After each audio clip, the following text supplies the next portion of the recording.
नमस्कार विद्यार्थी मित्रांनो, स्पर्धा परीक्षा डिजिटल लर्निंग या यूट्यूब चॅनलवरती आपल्या सर्वांचं स्वागत आहे। विद्यार्थी मित्रांनो, आज आहे 15 मार्च 2024। तर आपल्या डेली करंट अफेअर्सच्या सीरीज मधील महत्त्वाचे चालू घडामोडीचे घटक आज आपण अभ्यासूया। चला तर मग आजच्या व्हिडिओला सुरुवात करूया। फर्स्ट क्वेश्चन आहे, नुकताच परराष्ट्र सचिव म्हणून कोणाचा कार्यकाळ वाढवण्यात आला आहे? तर याचे योग्य उत्तर आहे विनय मोहन क्वात्रा। परराष्ट्र सचिव म्हणून विनय मोहन क्वात्रा यांचा कार्यकाळ वाढवण्यात आला आहे। कार्यकाळ वाढवल्यानंतर ते 31 ऑक्टोबर 2024 पर्यंत किंवा पुढील आदेश येईपर्यंत यापैकी जे आधी असेल ते कार्यरत राहतील। ते 30 एप्रिल 2024 रोजी निवृत्त होणार होते। त्यांचा हा दुसरा कार्यकाळ विस्तार आहे। नोव्हेंबर 2022 मध्ये त्यांना 16 महिन्यांची मुदतवाढ देण्यात आली होती। हर्षवर्धन श्रुंगला यांच्या जागी त्यांनी 1 मे 2022 रोजी भारताचे 34वे परराष्ट्र सचिव म्हणून पदभार स्वीकारला होता। यापूर्वी त्यांनी फ्रान्स आणि नेपाळमध्ये भारताचे राजदूत म्हणून काम पाहिले आहे। ते 1988 च्या बॅचचे भारतीय परराष्ट्र सेवा अधिकारी आहेत। तर सध्या भारताचे परराष्ट्र सचिव कोण आहेत बघा, विनय मोहन क्वात्रा। नेक्स्ट क्वेश्चन आहे, भारतातील पहिल्या automobile in plant railway siding प्रकल्पाचे उद्घाटन कोणत्या राज्यात करण्यात आले आहे? तर याचे योग्य उत्तर आहे गुजरात। मार्च 2024 मध्ये पंतप्रधान नरेंद्र मोदी यांनी गुजरातमधील मेहसाणा जिल्ह्यातील हंसलपूर येथील मारुती सुझुकी इंडियाच्या प्लांटमध्ये भारतातील पहिल्या automobile in plant railway siding प्रकल्पाचे उद्घाटन केले। हा रेल्वे साइडिंग प्रकल्प मारुती आणि गुजरात रेल इन्फ्रास्ट्रक्चर डेव्हलपमेंट यांच्यातील सहयोगी उपक्रम आहे। मारुती सुझुकी इंडिया लिमिटेडची पूर्ण मालकीची उपकंपनी असलेल्या Suzuki motor Gujarat private limited येथे हा प्रकल्प सुरू करण्यात आला आहे। या इन प्लांट रेल्वे साइडिंगची प्राथमिक उद्दिष्ट म्हणजे लॉजिस्टिक मधील कार्बन फुटप्रिंट कमी करणे, जीवाश्म इंधनाचा वापर कमी करणे आणि रस्त्यावरील गर्दी कमी करणे यासाठी याचा उपयोग होणार आहे। नेक्स्ट क्वेश्चन आहे, इरासम्स पुरस्कार 2024 कोणाला देण्यात आला आहे? तर याचे योग्य उत्तर आहे अमिताभ घोष। मार्च 2024 मध्ये अमिताभ घोष यांना इरासम्स पुरस्कार 2024 देण्यात आला आहे। अकल्पनीय कल्पना करणे या त्यांच्या योगदानासाठी त्यांना हा पुरस्कार देण्यात आला आहे। लिखित शब्दाद्वारे अभूतपूर्व जागतिक संकट, हवामान बदल या थीम मध्ये त्यांच्या योगदानासाठी त्यांना हा पुरस्कार देण्यात आला आहे। अमिताभ घोष यांचा जन्म कोलकाता येथे झाला। अमिताभ घोष हे विज्ञानपीठ पुरस्कार प्राप्त करणारे पहिले इंग्रजी लेखक आहेत। त्यांना 2018 मध्ये 54वा ज्ञानपीठ पुरस्कार प्रदान करण्यात आला। अमिताभ घोष यांना 1989 मध्ये द शॅडो लायन्ससाठी इंग्रजी भाषा साहित्य अकादमी पुरस्कार मिळाला आहे। त्यांची प्रमुख पुस्तके आहेत the shadow lines, the glass palace, the hungry tide and the EBS trilogy. Erasmus पुरस्काराची सुरुवात 1958 मध्ये झाली। नेदरलँडमधील इरासियन फाउंडेशनद्वारे हा पुरस्कार प्रदान केला जातो। युरोपमध्ये आणि त्यापुढील काळात मानविकी, सामाजिक विज्ञान किंवा कलांमध्ये अपवादात्मक योगदान दिलेल्या व्यक्ती किंवा संस्थांना हा पुरस्कार दिला जातो। नेक्स्ट आहे, भारत शक्ती व्यायाम कोठे आयोजित करण्यात आला? तर याचे योग्य उत्तर आहे पोखरण, राजस्थान। 12 मार्च 2024 रोजी पोखरण, राजस्थान येथे भारत शक्ती व्यायाम आयोजित करण्यात आला। ही एकात्मिक त्रिसेवा सराव आहे। स्वदेशी बनावटीच्या संरक्षण उपकरणांची ताकद दाखवून दिली आहे। यामध्ये भारतीय लष्कराने आयोजित केलेला हा देशातील आतापर्यंतचा सर्वात मोठा लष्करी सराव होता। राजस्थानच्या पोखरण फील्ड फायरिंग रेंजवर हा सराव 50 मिनिटांसाठी चालला। या सरावात LCA तेजस लढाऊ विमान, ALH MKIV helicopter, Arjun main battle tank, K9 वज्र स्वचालित हॉवित्झर आणि धनुष आणि शारंग तोफखाना प्रणालीचे प्रदर्शन करण्यात आले। नेक्स्ट आहे, नुकतीच इंडियन ओव्हरसीज बँकेचे कार्यकारी संचालक म्हणून कोणाची नियुक्ती करण्यात आली आहे? तर याचे योग्य उत्तर आहे धनराज टी। 10 मार्च 2024 रोजी धनराज टी यांची इंडियन ओव्हरसीज बँकेचे कार्यकारी संचालक म्हणून नियुक्ती करण्यात आली आहे। त्यांची नियुक्ती पुढील 3 वर्षांसाठी करण्यात आली आहे।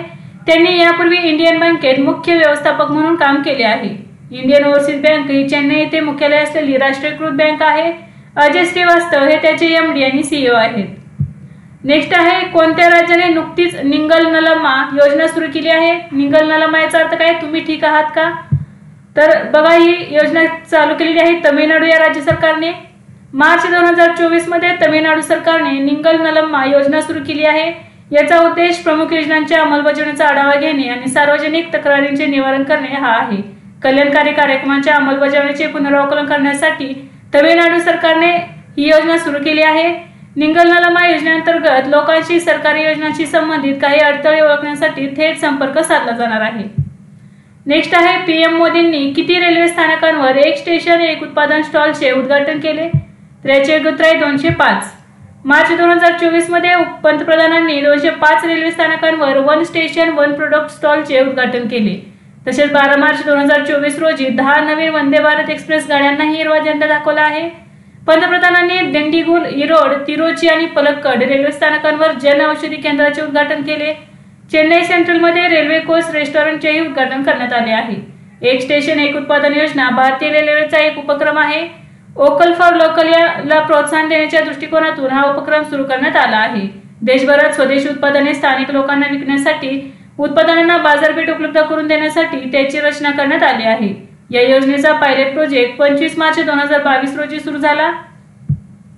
नेक्स्ट आहे गोरसम कोरा महोत्सव कोणत्या राज्यात साजरा केला जातो? तर याचे उत्तर आहे अरुणाचल प्रदेश।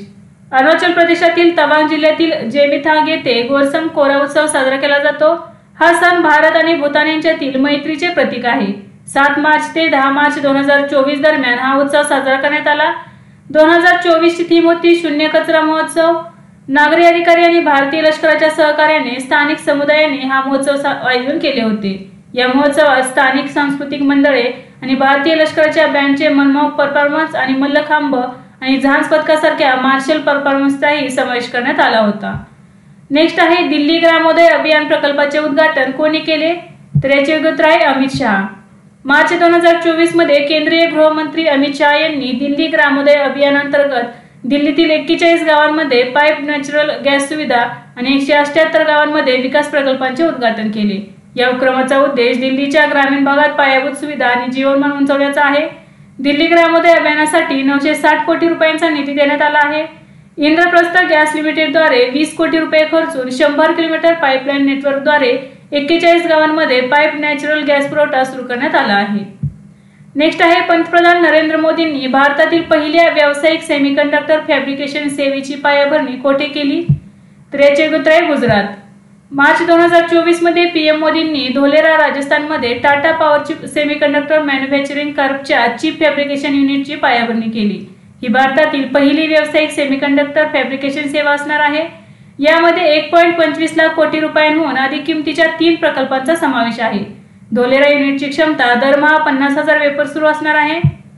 नेक्स्ट आहे नागरिकत्व सुधारणा कायदा 2024 केंद्र सरकारने लागू केला। हा कायदा संसदेत कधी अधिसूचित करण्यात आला होता? तर याचे उत्तर आहे 2019। मार्च 2024 मध्ये केंद्र सरकारने नागरिकत्व सुधारणा कायदा लागू केला आहे। त्यांनी नागरिकत्व सुधारणा नियम 2024 अधिसूचित केले आहेत। हे अफगाणिस्तान, बांगलादेश आणि पाकिस्तान 3 देशातील धार्मिक कारणास्तव छळलेल्या 6 समुदायातील अल्पसंख्याकांना भारतीय नागरिकत्वासाठी पात्र बनवते। तर हे 6 समुदाय कोणते आहेत बघा? हिंदू, शीख, बौद्ध, जैन, पारशी आणि ख्रिश्चन। 31 डिसेंबर 2014 पर्यंत भारतात आलेल्या 3 देशातील छळ झालेल्या गैर मुस्लिम स्थलांतरितांना सीएए भारतीय राष्ट्रीयत्व देते। 12 डिसेंबर 2019 रोजी राष्ट्रपतींनी नागरिकत्व सुधारणा कायद्याला संमती दिली होती। नेक्स्ट आहे जन औषधी केंद्रासाठी क्रेडिट सहाय्य कार्यक्रम कोणत्या केंद्रीय मंत्र्यांनी सुरू केला आहे? तर याचे उत्तर आहे डॉक्टर मनसुख मांडविया। मार्च 2024 मध्ये केंद्रीय मंत्री डॉक्टर मनसुख मांडविया यांनी जन औषधी केंद्रासाठी कर्ज सहाय्य कार्यक्रमाचे उद्घाटन केले। या अंतर्गत भारतीय लघु उद्योग विकास बँक आणि फार्मास्युटिकल्स आणि medical devices bureau of India यांच्यात एक करार देखील करण्यात आला आहे। या संदर्भातील वेबसाईट ही त्यांनी सुरू केली आहे। तर संपूर्ण भारतामध्ये औषध केंद्रांचे विकास व्हावा यासाठी हे कर्ज सहाय्य कार्यक्रम सुरू करण्यात आलेला आहे। नेक्स्ट आहे केंद्रीय मंत्री राजीव चंद्रशेखर यांनी भारतातील पहिल्या फ्युचर लॅब्स केंद्राचे उद्घाटन कोठे केले? तर याचे उत्तर आहे सीडॅक तिरुवनंतपुरम। मार्च 2024 मध्ये केंद्रीय मंत्री राजीव चंद्रशेखर यांनी सीडॅक तिरुवनंतपुरम येथे भारतातील पहिल्या फ्युचर लॅब्स केंद्राचे उद्घाटन केले। याला centre for semiconductor chips and systems for strategic electronics असे नाव देण्यात आले आहे। पुढील पिढीच्या चिप डिझाईन, उत्पादन आणि संशोधनासाठी इकोसिस्टम उत्प्रेरित करण्यात ते महत्त्वपूर्ण भूमिका बजावेल। सीडॅक आणि रेल्वे मंत्रालयाने इलेक्ट्रिक लोकोमोटिव्ह तंत्रज्ञानाच्या विकासासाठी सहकार्य केले आहे। फ्युचर लॅब्सची कल्पना ही सीडॅक आणि उद्योग, विद्यार्थी, स्टार्टअप्स आणि शैक्षणिक क्षेत्रातील भागीदारी आहे। नेक्स्ट क्वेश्चन आहे संयुक्त आर्थिक आणि व्यापार समिती स्थापन करण्यासाठी भारताने अलीकडेच कोणत्या देशाशी करार केला आहे? तर याचे उत्तर आहे डोमिनिक रिपब्लिक। मार्च 2024 मध्ये भारताने डोमिनिकन रिपब्लिक सोबत संयुक्त आर्थिक आणि व्यापार समिती स्थापन करण्याच्या प्रोटोकॉलवर स्वाक्षरी केली आहे। केंद्रीय मंत्रिमंडळाने 24 जानेवारी 2024 रोजी जेटकोच्या स्थापनेसाठी प्रोटोकॉलवर स्वाक्षरी करण्याच्या प्रस्तावाला मंजुरी दिली होती. डोमिनिकन रिपब्लिक हे कॅरिबियन राष्ट्र आहे. नेक्स्ट आहे नमो ड्रोन दीदी योजनेअंतर्गत पीएम मोदींनी किती महिलांना ड्रोन दिले आहेत? तर याचे उत्तर आहे 1000.